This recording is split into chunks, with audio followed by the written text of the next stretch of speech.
اعوذ باللہ من الشیطان الرجیم، بسم اللہ الرحمن الرحیم۔ السلام علیکم ناظرین، میں ہوں آپ کا میزبان محمد تحسین عباسی اور آپ دیکھ رہے ہیں میرا YouTube channel Pakistan time news.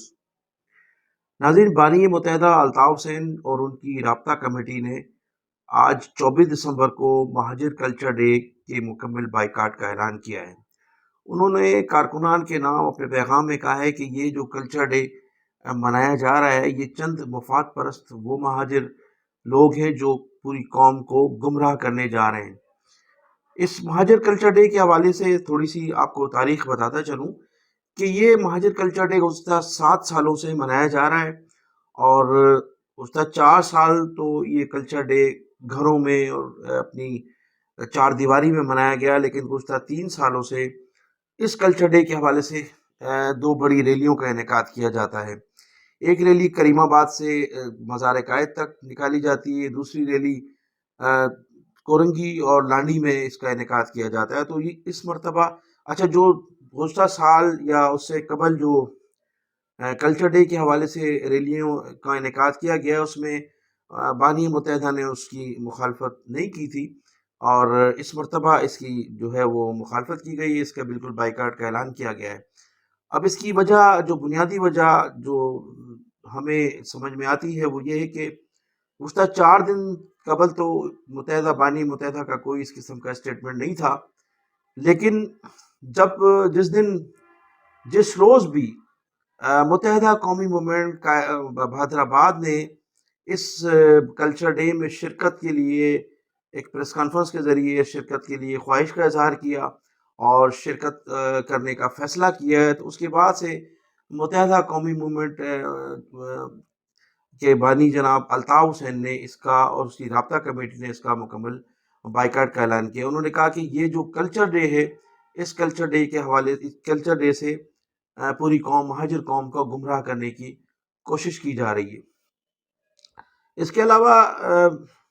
مہاجر قومی موومنٹ کے چیئرمین جناب آفاق احمد صاحب نے بھی، حقیقی کے جو چیئرمین آفاق احمد صاحب، انہوں نے بھی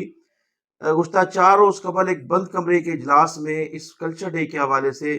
اپنے کارکنان کو ہدایت جاری کی تھی کہ وہ اس سے لا تعلق رہیں۔ تو اس طرح سے یہ 2 بڑی، بانی متحدہ الطاف حسین کی جانب سے بھی اس کا بائیکاٹ کا اعلان ہوا، اور اس طرح سے حقیقی نے بھی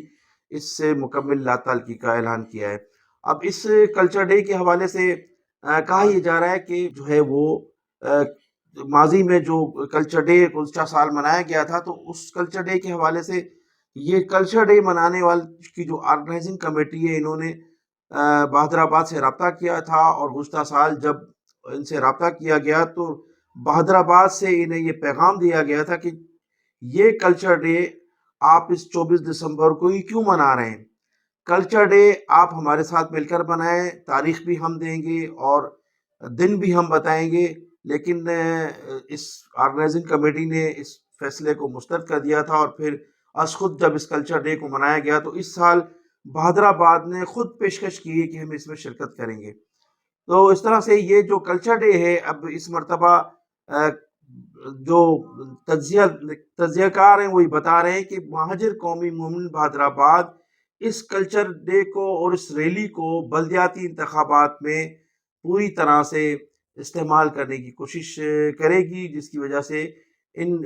رہنماؤں نے یہ فیصلہ کیا ہے کہ اس کلچر ڈے کو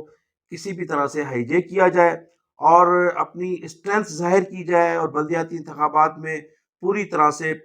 پاور شو کیا جائے۔ تو اس حوالے سے اس کے بعد جو ہے متحدہ قومی موومنٹ 90 نے اس کا فیصلہ کیا کہ اس سے الگ تھلگ رہا جائے۔ ناظرین، گزشتہ روز 23 دسمبر کو حیدرآباد میں بھی کلچر ڈے کے حوالے سے ایک ریلی کا انعقاد کیا گیا تھا، اور اس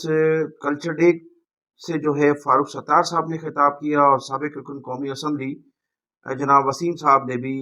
اس کا انعقاد کیا تھا، اور انہوں نے بھی خطاب کیا۔ لیکن بتایا جاتا ہے کہ وہ کلچر ڈے کے حوالے سے جو ریلی جو ماضی میں جس طرح سے ریلیاں نکلتی رہی ہیں، اس کی وہ اشر اشیر بھی نہیں تھی۔ تو اس طرح سے حیدرآباد کا جو کلچر ڈے تھا وہ بتایا جاتا ہے کہ کسی طرح سے ناکام ثابت ہوا۔ اب میں آپ کو یہ بتاتا چلوں ناظرین کہ بابر غوری صاحب جو ہیں وہ پاکستان آنے کے لیے پوری طرح سے متحرک ہیں، اور ان کے وکیل نے جو گزشتہ دو روز قبل سندھ ہائی کورٹ میں ایک پٹیشن دائر کی تھی، اور اس پٹیشن میں یہ استدعا کی گئی تھی کہ سندھ حکومت اور سندھ پولیس یہ بتائے کہ بابر غوری صاحب پر کس کس تھانوں میں اور کتنے مقدمات درج ہیں۔ تو وہ تمام تفصیلات جو ہیں وہ منظر عام پر آ گئی ہیں، اور بابر غوری صاحب جو ہیں، جو ان پر مقدمات درج ہیں، اس سلسلے میں ان میں اپنی ضمانتیں کرانے کے سلسلے میں پوری طرح سے متحرک ہیں، اور بابر غوری صاحب کو پاکستان لانے میں پوری طرح سے سندھ کا گورنر ہاؤس جو ہے متحرک نظر آ رہا ہے۔ بتایا جاتا ہے کہ گورنر سندھ جناب کامران ٹیسوری اور بابر غوری کے درمیان ایک قریبی رشتہ ہے، اور جو بابر غوری کے برادر نسبتی کی بیٹی جو ہے وہ کامران ٹیسوری صاحب کی اہلیہ ہیں، اس توسط سے ان کے درمیان کافی گہرا رشتہ ہے۔ تو کامران ٹیسوری صاحب جو ہے وہ تمام ان کے معاملات طے کروا رہے ہیں، اسلام آباد سے لے کر کراچی تک جو ان کے معاملات الجھے ہوئے یا جو جس قسم کی رکاوٹیں ہیں ان کے پاکستان آنے میں اور پاکستان میں سیاست کرنے کے حوالے سے، تو وہ تمام رکاوٹیں کامران ٹیسوری صاحب پوری طرح سے اس کو ٹیکل کر رہے ہیں، اور کامران ٹیسوری صاحب کی پوری کوشش ہے کہ بابر غوری کو واپس لایا جائے، اور بابر غوری کو واپس لا کر ان کو ایک کردار دیا جائے کراچی اور حیدرآباد میں مہاجر سیاست کے حوالے سے۔ جس طرح سے آپ نے دیکھا کہ گزشتہ دو روز قبل مصطفیٰ کمال اور انیس قائم خانی نے بھی ملاقات کی، پھر فاروق ستار صاحب کی بھی ان سے گورنر ہاؤس میں ملاقات ہوئی تھی، اور اسی طرح سے ارشد الدیباج سے بھی جو ہے سابق گورنر سندھ، ان سے بھی رابطے کیے جا رہے ہیں۔ تو ایک یہ نئی جو متحدہ قومی موومنٹ کو متحرک کیا جا رہا ہے، اور اس میں بابر غوری صاحب کے حوالے سے جو بھی رکاوٹیں ہیں وہ تقریباً کسی حد تک تو دور ہو چکی ہیں۔ مزید جو ہے وہ کامران ٹیسوری صاحب اپنی تعلقات پر اور اپنی جو ان کے جو معاملات ہیں اسلام آباد سے لے کر کراچی تک، ان میں وہ اپنا مرکزی کردار ادا کر رہے ہیں۔ تو بہت جلد بابر غوری صاحب بھی آپ کو پاکستان میں نظر آئیں گے، لیکن یہ جو تاثر دیا جا رہا تھا کہ بابر غوری صاحب جو ہیں وہ بانی متحدہ الطاف حسین صاحب کی این او سی سے یہاں آ رہے ہیں یا ان کی آشیرواد لے کر پاکستان آ رہے ہیں، تو تاحال ایسا کوئی سلسلہ نہیں ہے۔ بابر غوری کا وہاں لندن میں ایسا کوئی رابطہ نہیں ہوا ہے، اور وہاں یہ جو تاثر دیا جا رہا ہے یہ بالکل غلط ہے۔ بابر غوری کی آمد جو ہے وہ کامران ٹیسوری کی وجہ سے، اور کامران ٹیسوری پوری جو گورنر سندھ ہیں ان کی پوری کوشش ہے کہ ان کو کسی طرح سے کلیئر کرا کر ایک مرتبہ پھر کراچی لایا جائے، اور وہ متحدہ قومی موومنٹ بہادر آباد جو بری طرح سے ناکام ہو چکی ہے، ان کی جگہ نئے لوگوں کو کھڑا کیا جائے، نئی ٹیم جو ہے وہ لائی جائے، نئے چہرے لائے جائیں، تاکہ ایک نیا ماحول پیدا ہو، اور کسی طرح سے بانی متحدہ الطاف حسین کا جو مائنس والا فارمولہ ہے خدا نخواستہ اس پر عمل درآمد